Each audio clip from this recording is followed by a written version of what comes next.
No one expected that I'd end up engaged to the most notorious heartbreaker in Dallas. But then again, no one expected him to change. I still remember the way the news broke out on a humid Friday morning in late June, when the Texas heat already felt like a punishment.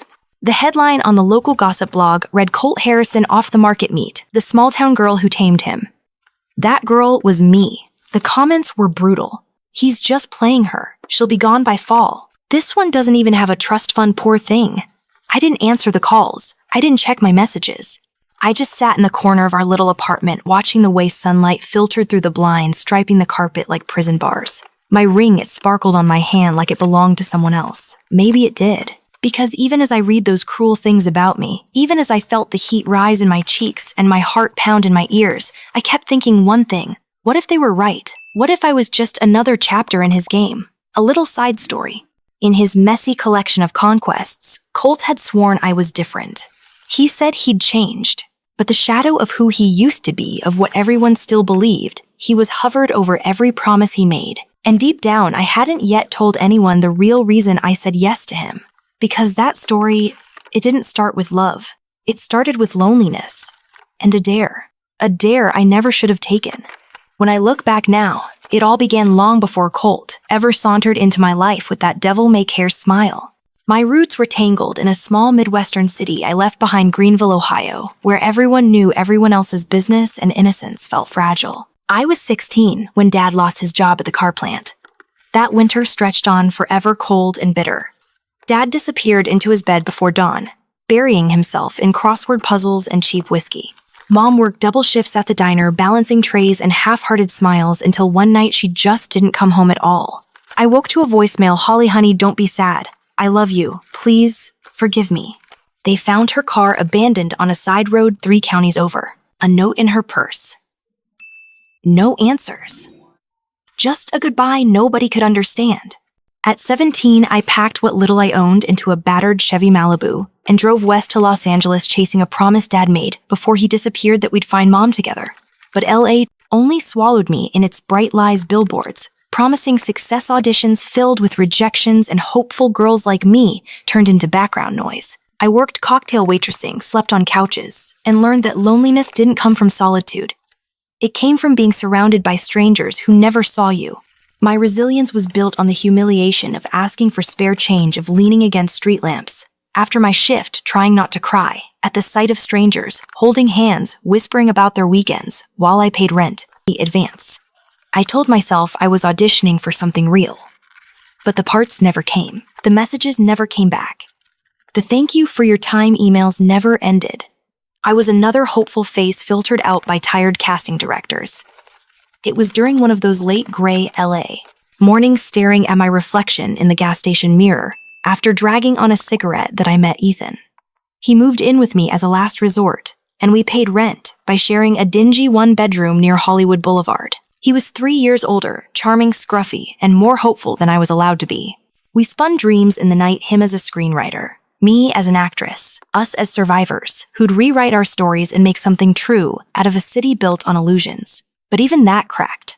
One afternoon, he showed up with a manuscript in one hand, a screenplay about 2 broken souls finding redemption in the desert. His eyes held hope, but they went dead when he told me it had been picked up by a producer. Then he handed me keys. "You just don't fit the character," he said, voice hollow. "This story isn't about you anymore." He dropped me with no suitcase, no goodbye. The apartment grew too empty, even for a place already hollow. I sat at the kitchen table staring at my coffee turning cold, thinking about how love could become a betrayal so delicate and devastating. So when I finally left Los Angeles and landed in Houston, I was broken but determined to keep moving. I got a job in publishing, starting as an intern organizing mail, photocopying manuscripts, stacking rejection letters. I learned that paper has a weight heavier than heartbreak, the weight of everyone who wanted to write something beautiful and never made it to print. One evening around my second Christmas there, the office holiday party ended, and I took the long way home in a yellow cab, rain tapping on the windshield. I felt numb, like someone had ground me down to the point where nothing could shatter me anymore. I stayed curled under my blanket, red wine stain on the couch cushion, the television flickering with reruns of shows I used to dream about auditioning for. I thought back to home, Greenville, Dad's empty car in the driveway, Mom's note still unread.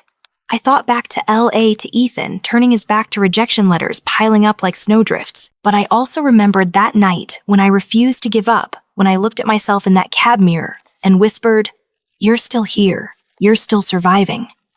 By age 24, I'd climbed to an assistant editor position. It wasn't glamorous. I still faxed contracts at dawn and clicked delete on manuscripts that weren't good enough. But I finally felt seen not by a casting agent, but by writers whose stories I believed in. I began to see possibility again. My savings, though meager, became real. My stair-step life, one step up, two steps sideways, carried a steady rhythm that no audition ever had. Then I met Colt. He was the cliché. All my inner voice warned me about British-accented playboy with a Manhattan penthouse and a winery in Napa freshly godfathered into wealth. He'd been photographed with a string of beautiful, bored women from city magazines to tabloids. I told myself I'd never buy into that I'd never be that naive. But I was 31, and the wound that never healed mom leaving had taught me that you don't get to wait for the right person. You take the connection where you find it, because what if you never find it again? We met at a literary event. I was there as an editor. Scouting authors, he was there. No one knew why except to add a touch of glamour. He leaned over during a reading I thought sounded mediocre and asked me what I thought should have been written instead. I blinked at him, surprised that someone handsome and suave would genuinely ask for my thoughts. I rambled awkward and unfiltered. He listened. Then he called me the next day. Then he texted. Then he invited me into his world rooftop dinners, late-night jazz lounges, spontaneous weekend trips to Palm Springs. It felt like being sucked into a movie. I wasn't the innocent girl from Greenville anymore. I was Holly, the editor who dared to dream again, the woman who could laugh again. But I also knew I was scared. The cliché whispered, "Don't let this be a rerun of your past. Waiting too long to cut away just deepens the cut." I watched red flags. The way he drifted when an assistant called him. The way he elbowed aside his jacket when seeing his reflection. The way the world seemed to orbit him, even though he claimed his charm was unintentional. I told myself I could handle it, that I'd stay grounded. Weeks turned to months. I kept my Beaumont apartment tidy, kept my feline friend Whiskers amused, kept reading manuscripts and seeking stories that lit me up. But when Colt extended an invite to his Napa estate for harvest weekend cocktails among tumbling vineyards, crisp autumn air, I said yes. And then the fall came, not just for the vines. In Napa, he turned into someone I couldn't predict. Charming turned to controlling. Playful turned to possessive.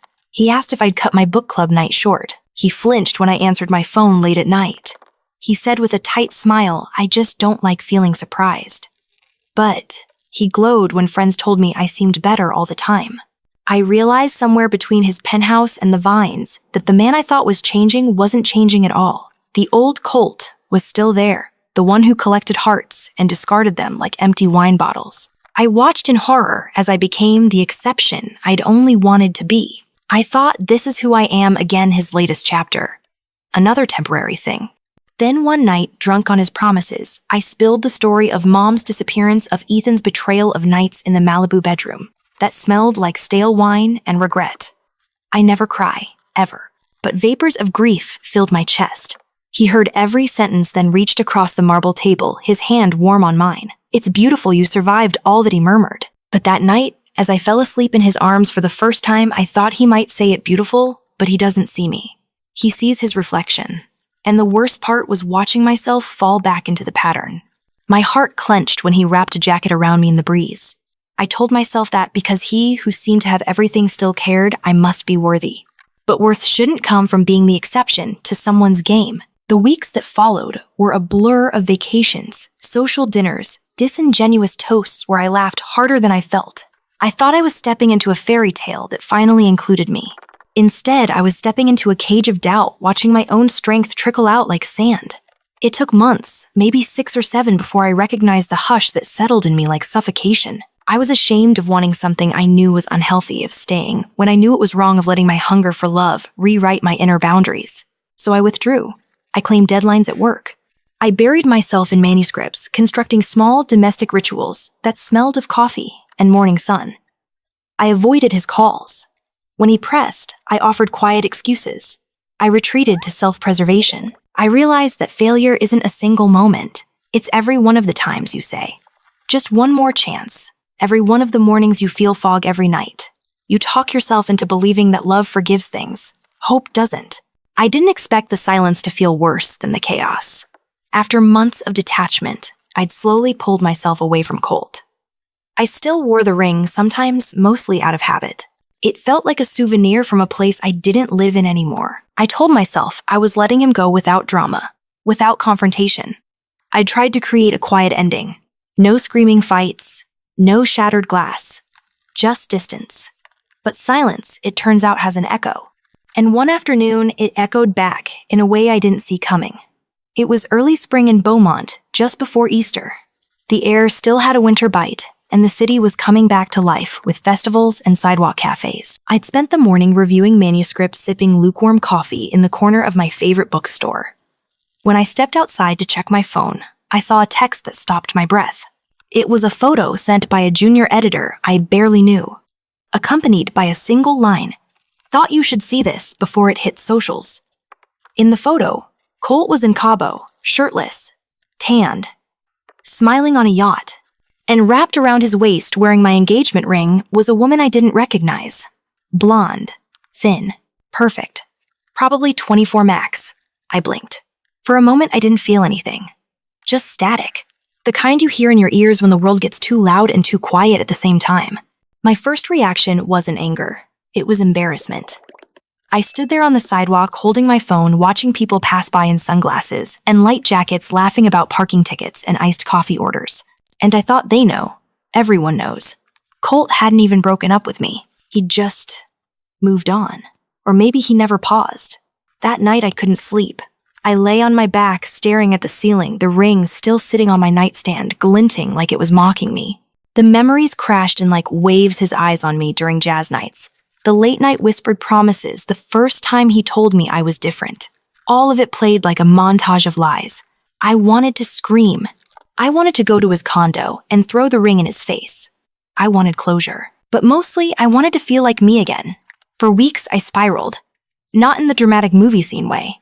More like slow erosion. I skipped meals, canceled plans, ignored calls from coworkers. I kept telling myself I was just tired, that I needed space. But really, I was unraveling. I was ashamed that after everything, after Mom, after Ethan, after LA, I'd still fallen for someone who saw me as disposable. I'd thought I was smarter, stronger. I had worked so hard to become someone real. And yet, there I was again, broken and forgotten. One night, 2 weeks later, I found myself outside Colt's downtown condo. I don't even remember how I ended up there. I hadn't texted. I hadn't planned to knock. I just stood across the street staring up at his windows, wondering if she was in there now, wondering if he'd ever cared at all. I didn't go up. I turned around and walked 3 blocks back to my car. When I got home, I deleted his number. That's when the real shift started. A few days later, I received a call from an unknown number. It was a woman named Mia, an author whose manuscript I'd quietly championed months ago. She'd landed a major book deal through our agency, and in the middle of her whirlwind success, she said something that caught me off guard. "You believed in me when no one else did. I don't forget that kind of kindness." That call was brief, but it opened a crack in me just wide enough to let the light in. I started reconnecting with the parts of myself I'd lost. Not the glamorous ones, the grounded ones. I went back to the bookstore. I started reading fiction again. Real fiction, the kind that aches. I made a playlist of old songs from when I first moved to LA, songs I used to dance to, when I believed life still had magic in it. I met with friends again. Real ones. People who didn't care about Colt or tabloids or wine tastings. One of them, Marcy from work, invited me to a book club she hosted out of her garage. I went reluctantly. It was cozy and awkward and there was too much boxed wine. But when I mentioned Colt in passing, Marcy looked at me and said, "Holly, you've got to stop thinking your past loves define your worth." That hit harder than I let on. So I made a decision. I went into the agency the next week and pitched a new series, an anthology of stories written by women who'd faced emotional abandonment and betrayal, but rebuilt their lives from scratch. I called it Rewritten. My manager blinked surprised. "You think there's an audience for this?" "I know there is," I said, voice steady. "Because I am the audience." To my shock, the idea took off. We started sourcing essays. Submissions poured in raw, honest, beautiful reflections from women across the country. Some were divorced, some were widowed, some were ghosted after 20-year marriages. But all of them had rebuilt, and in reading them, I rebuilt too. One morning, about 3 months after the Cabo photo, I walked into the kitchen, opened a drawer, and placed Colt's ring inside a small velvet pouch. Then I took it to the post office and mailed it. No note, no return address, just a quiet full stop to a sentence that had dragged on too long. I didn't cry, I didn't smile, I just felt whole. That afternoon, I updated my bio on the company website. For the first time, I described myself not as editor or assistant, but simply lover of stories that heal. I never did get a text from Colt. Not an apology. Not a question.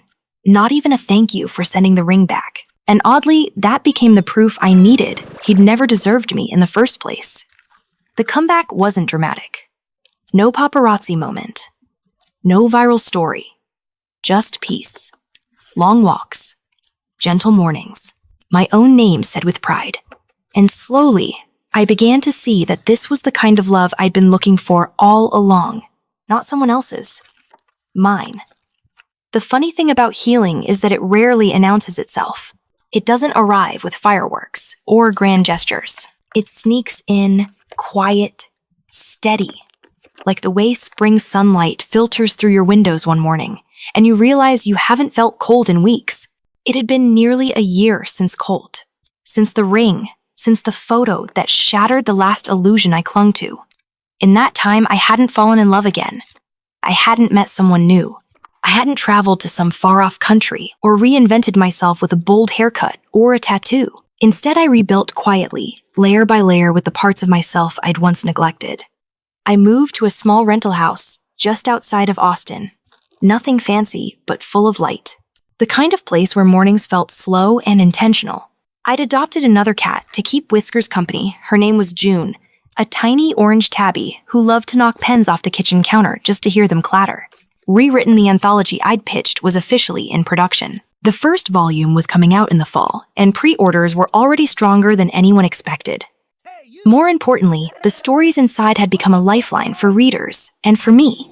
Every essay I edited felt like a mirror and a torch at once. One writer described being left at the altar at 39 and finding love again with herself before anyone else. Another spoke about losing her job, her boyfriend, and her home in a single week, and still waking up every day to try again. There was power in these women's words. Not the power of perfection, but of perseverance. Some nights, I'd sit on the back porch with a glass of wine, flipping through the galley proofs, reading lines out loud just to hear them. I would close my eyes and imagine my mother wherever she was hearing those same words and feeling a little less alone. And even if she never found her way back to me, I hoped she had found peace somewhere. I hoped she knew that I had. Then came the email I wasn't expecting. It was from Colt. Just a subject line.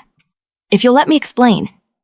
I sat there staring at my screen, the cursor blinking like it was waiting for me to break. I didn't open it. Not at first. I made a cup of coffee, I took a walk, I fed the cats. And then hours later, I came back and clicked. The message was short. No declarations. No excuses.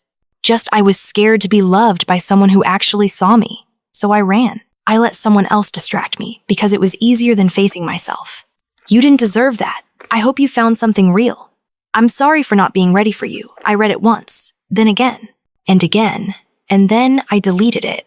Not out of anger, not out of revenge, but because I didn't need it. Not anymore. It felt like erasing the last smudge from a clean window. A few weeks later, I was invited to speak on a panel at a literary festival in Denver. The topic was women who rewrite the narrative.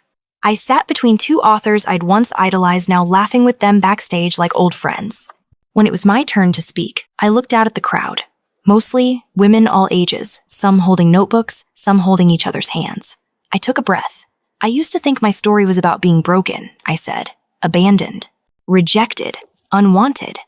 But then I realized something. Survival is a story too, and so is healing, and so is starting again even when you're scared. Applause rose like a wave. I didn't cry. I smiled. Genuinely. Freely. After the event, as I was packing my things, a young woman approached me. She couldn't have been more than 22. Her voice trembled when she said, "I read your story. I was engaged to someone just like him. I thought I was the problem. But you made me feel like maybe I'm not crazy." I hugged her. Not because I had the answers, but because I knew what it meant to be seen. The next morning, I sat at a little cafe with a view of the Rockies and opened my journal, something I hadn't done in months. I wrote about the bookstore in Beaumont, about Mom's smile, about how Whiskers snores when she's really content. I wrote about how healing wasn't a straight line, it was a circle, a spiral, a dance with yourself. I wrote that real love doesn't make you shrink. It doesn't ask you to wait for someone else to grow up. It doesn't come with conditions or disappear when you stop being useful. Real love, whether it's from someone else or from within, is quiet and consistent and kind. And the biggest plot twist of my story wasn't that Colt betrayed me. It was that I didn't betray myself. I chose to walk away. I chose to start again. I chose me. And for the first time in a very long time, that choice felt more than enough.